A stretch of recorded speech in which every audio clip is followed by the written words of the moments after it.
everything we see today has a past. Even you have a past. Remember how you looked when you were in class 1? That is how you looked in the past. So, how do we come to know about the past? We come to know how things were a long time ago from a very interesting subject known as history. Now, let's learn what is history. So, history is a story or study about the past. It tells us many things about how people lived a long time ago. It gives us information about what they ate, where they lived, and what they wore.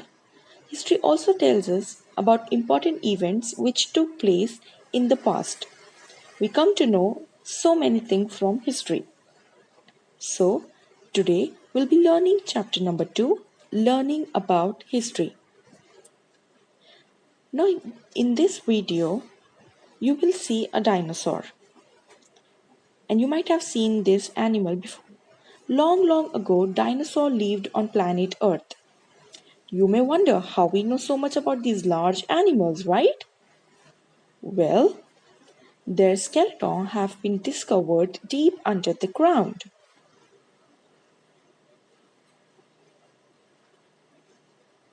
If today we want to learn about history, we can check on the internet or go to a library and look at old newspaper. But how we will find out about the people who lived long ago? That's the main question. So, let us learn the way by which we can learn about the past. Cave paintings, artifacts and ruins, stories from the past, written material, inscription. These are some sources by which we can learn about history. Sources help us to learn about the past. When humans learned to use a language to communicate, they started telling stories so that they can pass it to generation. Humans slowly learned how to write and they started writing it on palm leaves and also on clay tablets. Then some of the early stories and messages were carved on stone and these are called inscriptions. Monuments. Now these are also this is one of one thing which we need to remember. Now let's see sources of history. Now sources of history help us learn about history in a better way.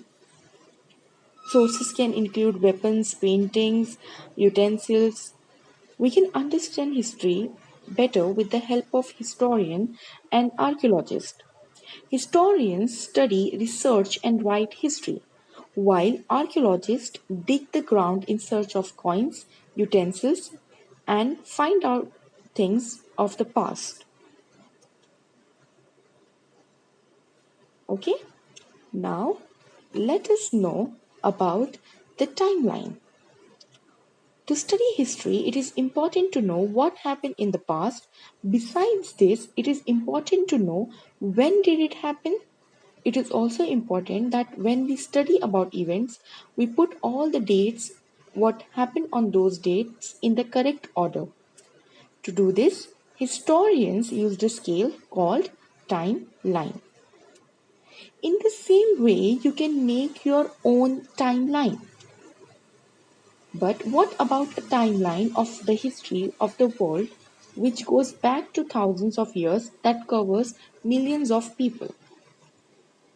To make it easy, historians thought of a special system of counting the years, that is, before Common Era and Common Era. The system of counting came from Europe.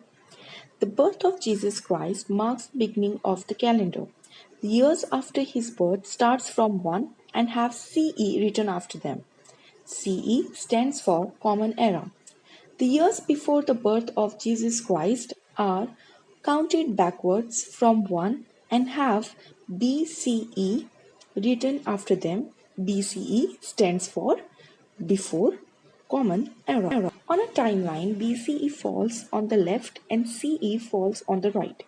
Therefore, if we read something that happened 700 BCE, it means that it happened 700 years before Christ was born. Okay, this you need to understand. Thank you.